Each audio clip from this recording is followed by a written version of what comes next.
This is Packages and Nukes. Thank you for watching. I am Kevin England. In this lesson, we'll share some of the background on the dynamics of starting with nucleus colonies and becoming an informed consumer when purchasing package bees. We'll start with a short primer on nukes and packages, provide a glimpse of how packages are derived, and talk about the impressions of quality when it comes to starting out with package bees. We'll finish this lesson with some guidance about purchasing bees. Let's start with some background on nukes and package bees. It is a simple notion to know that most beekeepers begin beekeeping with a package of bees or a nucleus colony, also known as a nuke. As the slide says, some start by buying bees, others start by capturing a swarm or some other means. But for this lesson, we're going to focus on the package and nuke paths. Experienced beekeepers will likely be emphatic that a nuke is the better path. They are more stable, they build out faster, and when they are of high quality, they are not prone to problems. The downside, they cost more, and they are sometimes not readily available. Does this mean you are at a disadvantage when starting with a package of bees? The short answer is packages are perfectly suitable. You only need to look at the number of beekeepers who get their start with packages to know that it's a perfectly fine way to go. Being transparent though, packages are sometimes problematic, and we're going to help you be an educated consumer as to what can go wrong and give you awareness, the dynamics of package, which is something that's not very common in some beginner courses. Underpinning whether a package is going to be successful is based on a number of factors. In the next few slides, we'll provide some background to make you a more informed consumer if you are going to go the package route. Packages are supplied with bees from colonies that have overwintered. Workers look through origin colonies to separate the queen from the bees, and then they shake 3 pounds of those bees into your package.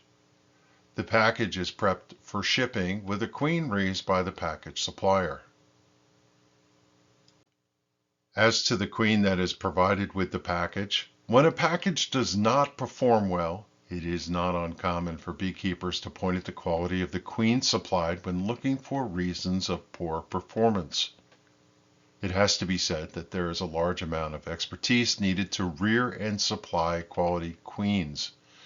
Since there is so much that can go wrong, it's easy to suspect that queens produced in this way are subject to problems. The answer is often more nuanced than that. If queen problems were rampant, package providers would not be able to sell packages. Still, there's enough occurrences to spend some time getting some background as why these problems can occur. The reasons that could lead to the queen supplied with your package being rejected are diverse. There are 2 more prevalent problems that can surface. The first is the queen is defective.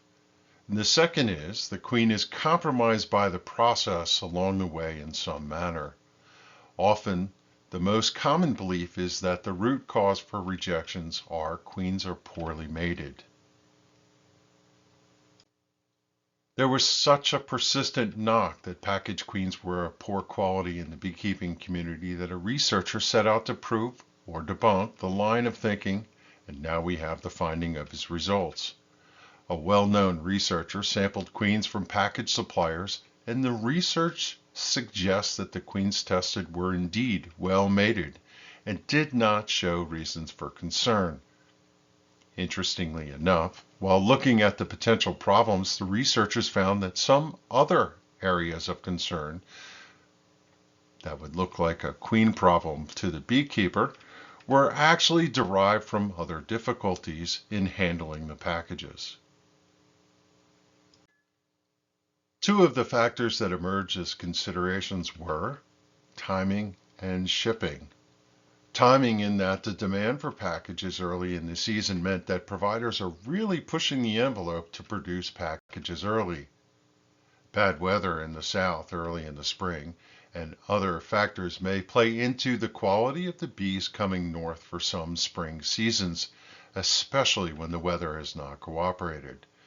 There is another timing factor that is completely unrelated, but equally as important. When providers make up packages, it's a good idea for them to wait until later in the morning before sourcing the bees to be shaken into the package.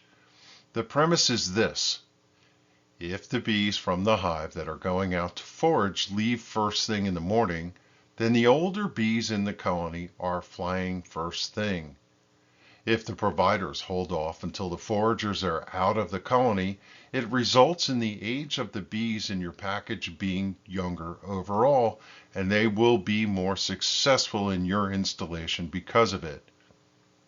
As to shipping, it was found that some packages, say sitting on the outside stack of packages on a trailer during shipping to the north, would get chilled during transport, and it had led to some of those packages failing.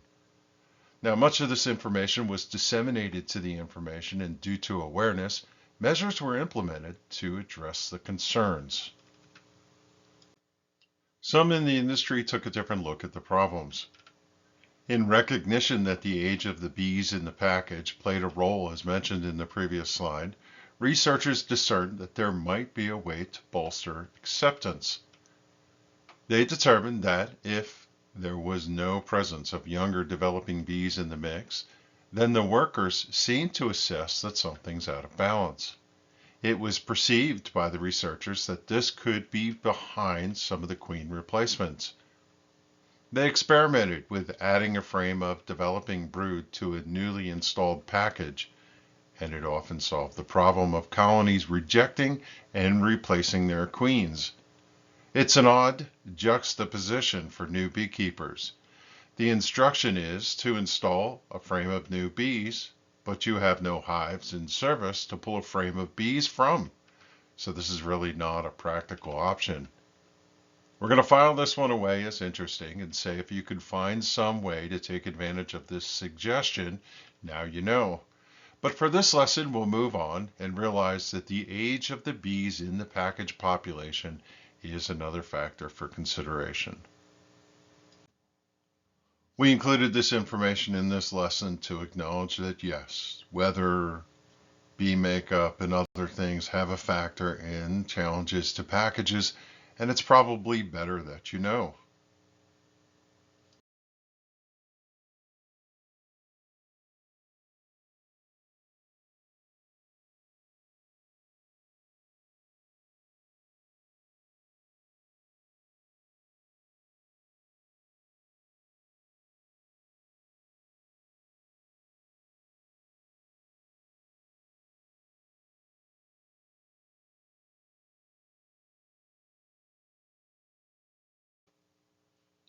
It stands to reason that we know all this because we help new beekeepers every year, and each year we encounter someone who has some of these difficulties.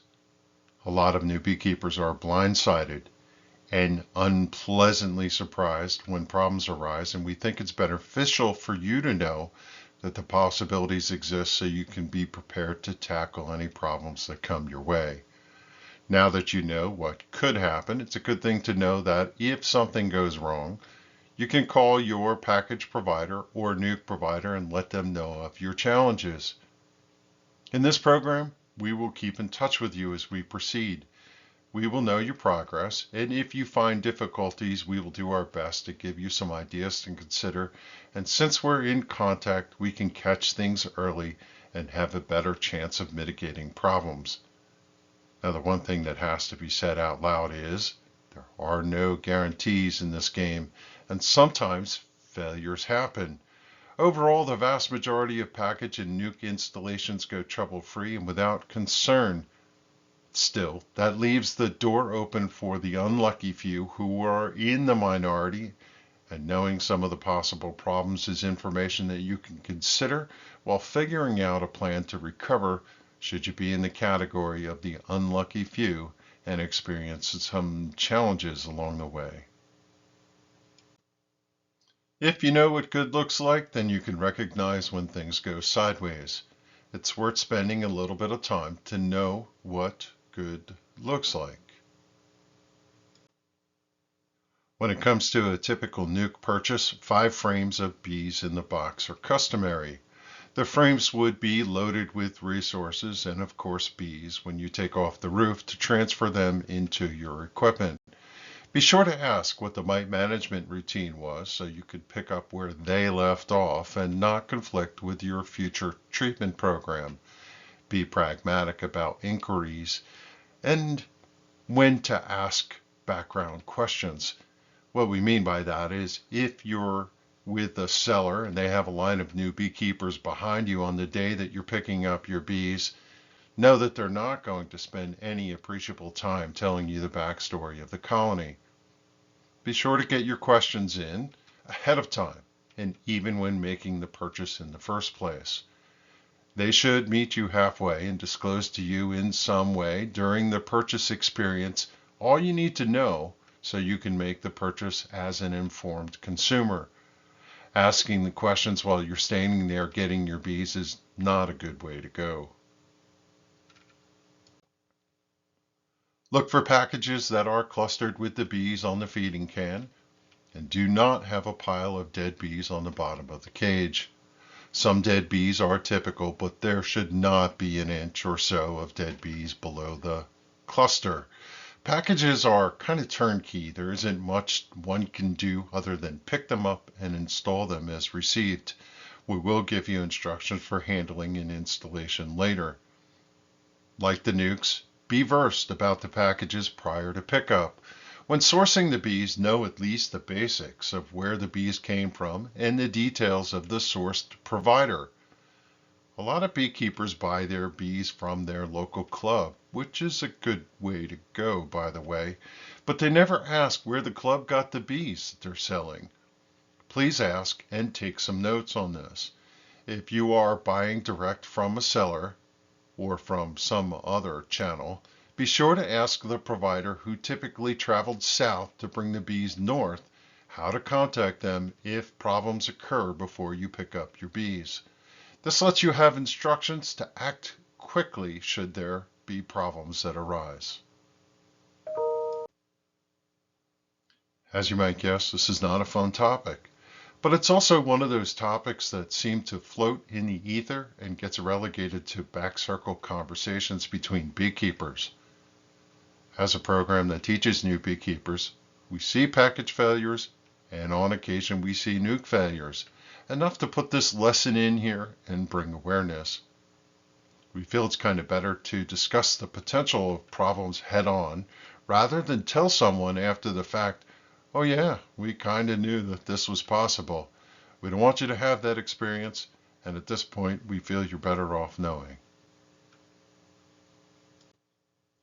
In this lesson, we explored some of the backstory on the dynamics of starting with nucs or package bees. In the next lesson, we'll look to make an impression upon you about how local conditions are immensely important to how you keep bees. Then we'll explore the styles of beekeeping and tell you which style this course follows.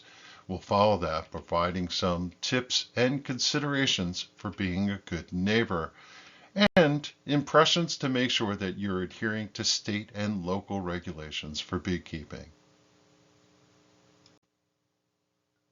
As always, if you have questions, you can ask at our next online session. You can also send an email to the address on the slide. If you're watching from YouTube, you can leave a comment below. To get to YouTube, just hover over the video and click on the YouTube link. Thanks for watching, and we'll see you in the next lesson.